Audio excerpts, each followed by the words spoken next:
So we want to visit with you. We'll talk about anything you want to talk about today. But we're going to show you how to find your path of least resistance. Because we know for sure that you are source energy in physical bodies. And we know for sure that your life has helped you to define what you want, and that you have launched rockets of desire that have caused a trend. They've caused a path. These continuing identifying of what you want has caused a momentum. It's caused a becoming. It's caused an expansion of your being. It's caused an evolution of who you are. It's caused an expansion of the source within you. And it's big, and it matters, and it's real, and it's vivid. But you've got to get in the receptive mode of it in order to get in sync with it. Your athletes know when they're in the zone, and that's all it is. They know when they have hooked up with that vibration that allows them to express in this moment, right now, this red hot minute, the whole of who they are, the desire that they hold, the physical vitality that they know, the agility, the timing, the harmonics of the physical body, the ability of the body to respond to the vibrational harmonics. They know that it's a physical game. Of course they do. Of course you're in a physical game, but it's a head game. It's a vibration game. It's a vibration game. It's a vibration game. It's an alignment game. Alignment trumps everything. So often there are things that you don't want to give up. I don't want to give that up. We say, if we were standing in your physical shoes, we would be willing to give up everything but alignment. Because in alignment, everything that you want must be yours.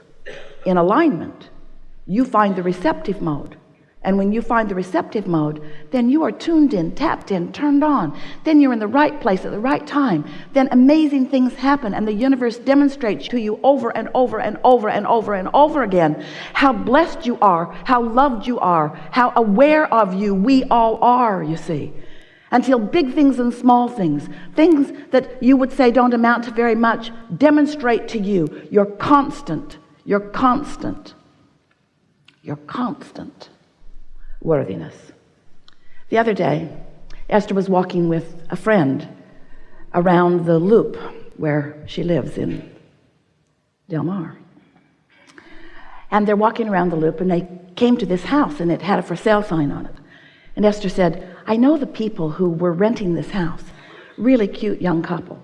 She said, one day, Jerry and I came around the corner, and here is this young man on some sort of a weird bicycle contraption.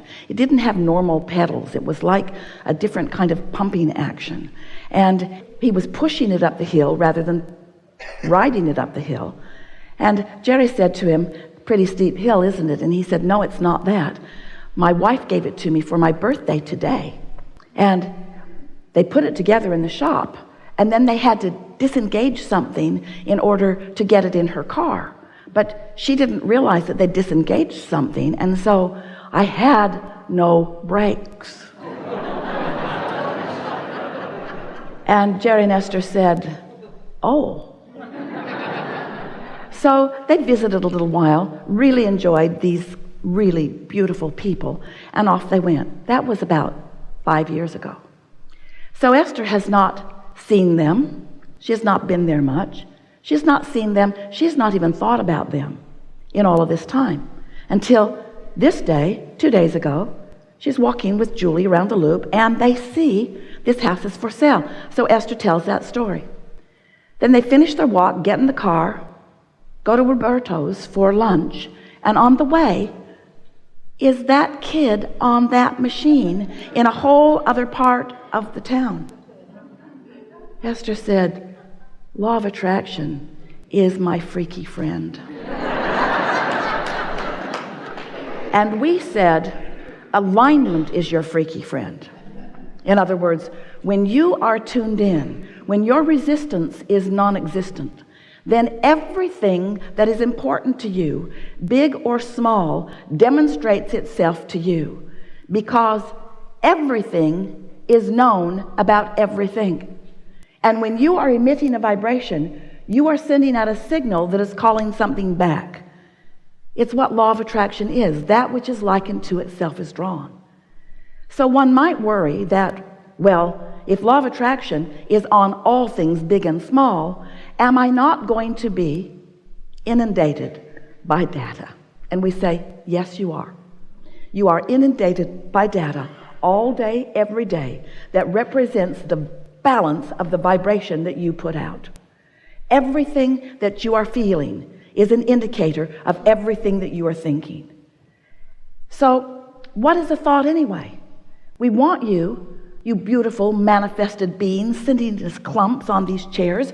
We want you to understand your vibrational nature. We want you to understand the nature of this vibrational universe. We want you to understand that a vibration is a vibration, is a vibration, is a vibration, is a vibration. You know that story that you've been telling for so long? If a tree falls in the forest and there's no one there to hear it, doesn't make a sound?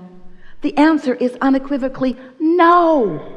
It does not make a sound, because sound is the byproduct of the translation of the vibration by a receiving mechanism. It takes a focuser, it takes an eardrum, it takes something to turn that sound into something that can be received. Are you sort of kind of getting that? So there are vibrations all around you, and you have practiced yourself into being the receiver of them. We just want you to practice yourself into being the receiver of the ones that feel good. Not the ones that feel bad, not all the ones, which means we want you to no longer be conditional focusers. You see something that feels good, you look at it. You see something that feels bad, you look at it. Not much discriminating. We want you to be so discriminating that you pull your attention at the earliest, most subtle stage that you can find, away from those things that don't feel good. We want you to tune yourself to this high frequency of who you are. So this is the big picture. You were source energy before you came into this physical body, and splat, now you're here. But the larger part of you is still non-physical, and still that pure positive energy, still in that place of non-resistance. So here you are, just like you planned, exploring contrast. That's a good thing, because if you don't know what you don't want, you cannot know what you do want. You must have that focusing experience in order to define and decide what you want. So at all levels of your being, you're launching these rockets. The cells of your body are also launching rockets. You're launching rockets of desire. You're launching rockets. Rockets. You're launching rockets of evolution and expansion. And the source within you is becoming. And now you have two vibrational points of view. The vibrational point of view of who you really are, and the law of attraction path that is being drawn to that powerful point of attraction. And then there's you and what you're thinking. So who you really are is unconditional, meaning who you really are will never look at a condition and try to fix it and use it as an excuse to disconnect from true path. And when you do, you get crossways of your energy. So here's this source energy part of you, calling all things that you are asking for to that you, and calling this physical you to that you, calling you into alignment with who you are. And when you are not fixated on something that you're pushing against, you find that vibrational path easily, and you feel that flow and that ease, where as soon as you think about something, it begins to manifest. So here's the part you might not know, because we've told you all those other parts many times. This is the piece you might not know. So there is this vibration. Could be not perceivable. Could be trees falling all over in the forest and no eardrums there to interpret the vibration into what you call sound. So here's this vibration. But as that vibration evolves, as it gains momentum, it becomes more noticeable to those who are on the wavelength of it. So then, the first manifestation, let's call it a manifestation, the first you turning a thought to a thing, the first manifestation of this vibration is a thought occurs to you, and an emotion is so close on the heels of it, you can't tell which came first, the emotion or the thought. But there they are. An emotion within you that is a manifestation of that vibration. And now you're rocking and rolling. Now you are on the path. Now you are in the perceptive mode. So here's this thought. Let's call it your path. And here you are with this thought on this path. Now, if you don't do anything to divert your path, if you don't contradict it, if you don't say, yeah, but, if you don't say, oh, that's a really good idea, but I could never do it, or, oh, that's a really good idea, but I've tried that before and it didn't work. If you don't take that path and divert it, the momentum of that path is going to increase. And as the momentum of that path increases, now your ability to perceive even more is going to happen. So now it's not just a thought and a feeling. Now you're beginning to rendezvous with blue bicycle contraptions in places. In other words, now manifestations are happening that are evidence to you of your path. Hear it. You're not diluted path. You're not convoluted path. You're not contradicted path. You're not shooting myself in the foot path.